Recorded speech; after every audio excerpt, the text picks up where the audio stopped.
इन पे बहुत सारे लोग इनको समर्थन करने वाले में सलमान खान भी है, इन लोगों के कैंपेन में जाने वाले हैं। अभी हालांकि डर गए हैं। लॉरेंस बिश्नोई के जब से धमकी आई है, सलमान खान पब्लिकली कहीं दिख नहीं रहे हैं, छुपे हुए हैं। पता नहीं कहीं दुबई उबई भी भाग गए हों, तो छुप गए हैं। अब जब से ये लॉरेंस बिश्नोई की धमकी मिली है, तब से अब ये बाहर आकर के महाविकास अघाड़ी के समर्थन में खड़े होने की हिम्मत नहीं जुटा पा रहे हैं। अगर हिम्मत भी जुटाएंगे तो हो सकता है भारतीय जनता पार्टी के नेताओं का ही समर्थन करेंगे। लेकिन इतना मान के चलिए, महाराष्ट्र चुनाव में दिशा और सुशांत का मुद्दा बना हुआ है। एनसीपी के लोग, कांग्रेस के लोग, आज प्रियंका गांधी एक शब्द नहीं बोल रही है दिशा और सुशांत के मामले में, राहुल गांधी एक शब्द नहीं बोल रहे हैं दिशा और सुशांत के मामले में। आपको याद होगा जब राहुल गांधी की देश जोड़ो यात्रा चल रही थी और मुंबई पहुंचे थे, तो मुंबई पहुंचने के पहले राहुल गांधी ने एक दो बार नाम लिया। इलेक्टोरल बॉन्ड का घोटाला उस वक्त प्रकाश में आया था। उन्होंने कहा कि यहां एक कंपनी है जिन्होंने हजारों करोड़ रुपए जो है सो दिए हैं भारतीय जनता पार्टी को, सैकड़ों करोड़ रुपए दिए हैं इलेक्टोरल बॉन्ड के रूप में।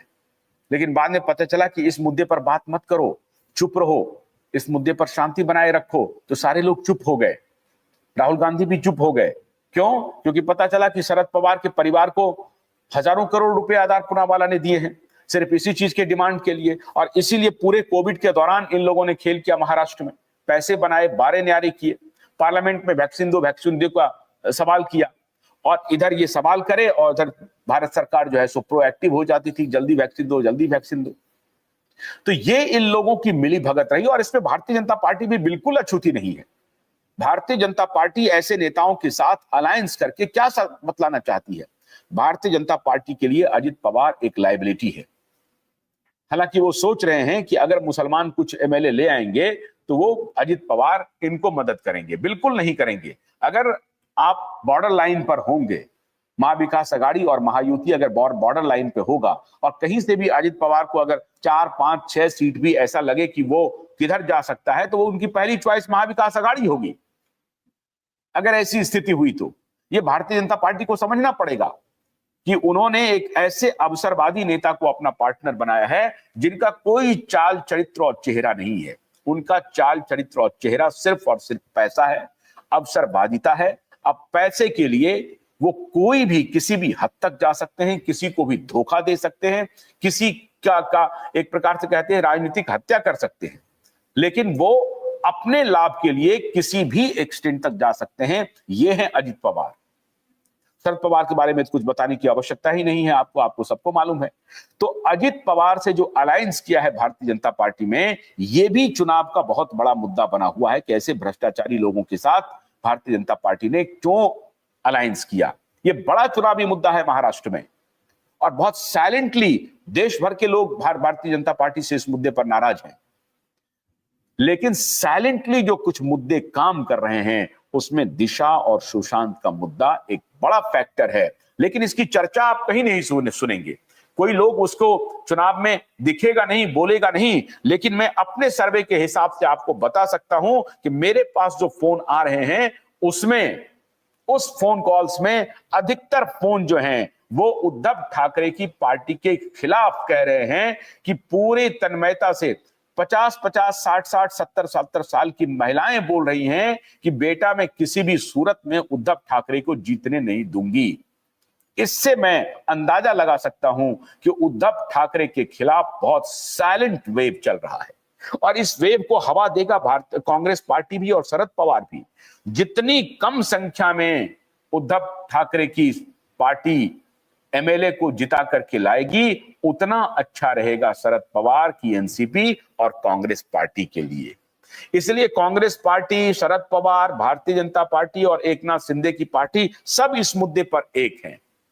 उद्धव ठाकरे को निपटाने में सारे लोग इकट्ठे हो गए हैं, ये तो आप मान के चलिए। ये चुनावी नतीजे 23 नवंबर को आ जाएंगे। हाथ कंगन को आरसी क्या, पढ़े लिखे को फारसी क्या, ये पता चल जाएगा आपको कि इस पूरे में सबसे नुकसान में कौन रहने वाले हैं। ये सब पता चल जाएगा आपको। लेकिन रिजल्ट तो 23 तारीख को आएगा। हमें जो लोग फोन कर रहे हैं, अब इसकी सत्यता की जांच तो 23 को ही हो पाएगी।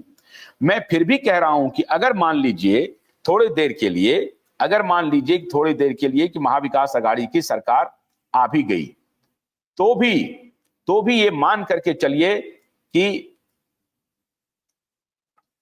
उद्धव ठाकरे को नुकसान होने वाला है। उद्धव ठाकरे मुख्यमंत्री बनने नहीं जा रहे हैं। मुख्यमंत्री के नाम का तो कोई सवाल ही नहीं उठ रहा है। उनके बेटे को बचाने पर ही उनकी पूरी फोकस है कि किसी प्रकार से हमारा बेटा बच्चा है, और इसीलिए उद्धव ठाकरे इस लड़ाई को बहुत तन्मयता से लड़ना चाहते हैं और उनका सब कुछ दांव पे लगा हुआ है कि अगर उनकी सरकार नहीं बनी तो भारतीय जनता पार्टी इस बार किसी भी एक्सटेंट तक जा सकती है और फिर फॉर ऑल टाइम उनकी राजनीतिक करियर को पूरी तरह से पूर्ण विराम लगाया जा सकता है। ये सोच रहे हैं उद्धव ठाकरे और उनका पूरा परिवार। लेकिन चूंकि आदित्य ठाकरे बाला साहब ठाकरे के पोते हैं, इसलिए थोड़ी बहुत सहानुभूति हो जाती है। सहानुभूति लेकिन हत्या में शामिल होने का आरोप है, उसके मुद्दे पर अगर कोई सहानुभूति करता है तो आप समझ सकते हैं कि राजनीति का स्तर किस स्तर तक गिर गया है। मैं लेकिन ऐसा मानता नहीं हूं। जो हमें फोन आ रहे हैं उस हिसाब से आप मान के चलिए किसी भी सूरत में उद्धव ठाकरे के खिलाफ बड़ी संख्या में, उद्धव शिवसेना के खिलाफ बहुत संख्या में वोट पड़ेगा और उस वोट का लाभ जाहिर है महायुति की सरकार को होगा, जहां पर आमने सामने में महायुति है। क्योंकि ऐसा तो है नहीं कि जहां शिवसेना उद्धव की पार्टी लड़ रही है वहां कांग्रेस भी लड़ रही है या एनसीपी शरद पवार भी लड़ रही है। ये दोनों पार्टी तो जाहिर है नहीं लड़ रहे हैं क्योंकि वहां अलायंस है। तो उस अलायंस में उनके सामने जो पार्टी है वो शिवसेना शिंदे है या भारतीय जनता पार्टी है। तो इसी तीनों में मुकाबला होगा।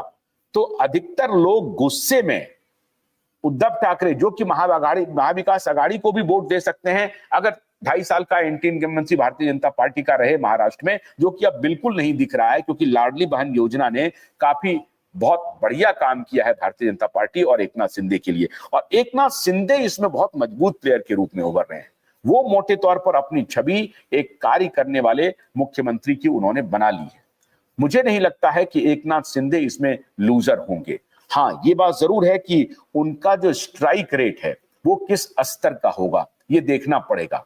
अगर एकनाथ शिंदे का strike rate Bharatiya Janata party के बराबर हो गया तो मान लीजिए कि महायुति की सरकार तो बनना अवश्यंभावी हो जाएगा, लेकिन फिर मुख्यमंत्री पद के लिए टग ऑफ वॉर जरूर होगा। अभी से ही लोग कयास लगा रहे हैं कि अगर भारतीय जनता पार्टी बड़ी संख्या में अपने एमएलए को जिता करके लाती है, 100 से ऊपर का आंकड़ा अगर भारतीय जनता पार्टी दोबारा लेकर के आती है, 105 तो उनके पास ऑलरेडी है, अगर उससे ज्यादा इस बार चुनाव में एमएलए उनके जीत करके आते हैं तो आप मान के चलिए कि मुख्यमंत्री भारतीय जनता पार्टी की तरफ से होगा। लोग तो कहते हैं कि देवेंद्र फडणवीस ही मुख्यमंत्री होंगे। देवेंद्र फडणवीस मुख्यमंत्री होंगे कि नहीं होंगे ये तो आने वाला वक्त बताएगा।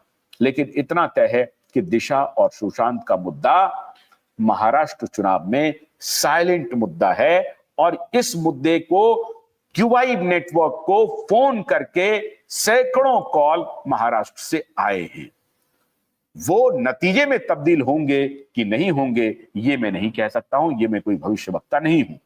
किसी भी तरफ नतीजा जा सकता है। महाविकास आघाड़ी भी जीत सकती है और महायुति भी जीत सकते हैं, ये तो महाराष्ट्र की जनता तय करेगी। लेकिन लोगों की नाराजगी के विषय में जो लोग मुझे फोन कर रहे हैं, मुझे बता रहे हैं कि महाराष्ट्र चुनाव में हम इस बार दिशा और सुशांत के मुद्दे पर उद्धव ठाकरे के खिलाफ वोट करेंगे और चूंकि उनके साथ कांग्रेस और एनसीपी शरद पवार भी अलायंस में हैं, उनके खिलाफ भी वोट करेंगे। ये कैंपेन तो निश्चित रूप से दम दिखा रहा है। रिजल्ट का इंतजार कीजिए 23 नवंबर का। हम लोग भी इंतजार कर रहे हैं, देखते हैं आगे आगे होता है क्या। बहुत बहुत शुक्रिया, नमस्कार।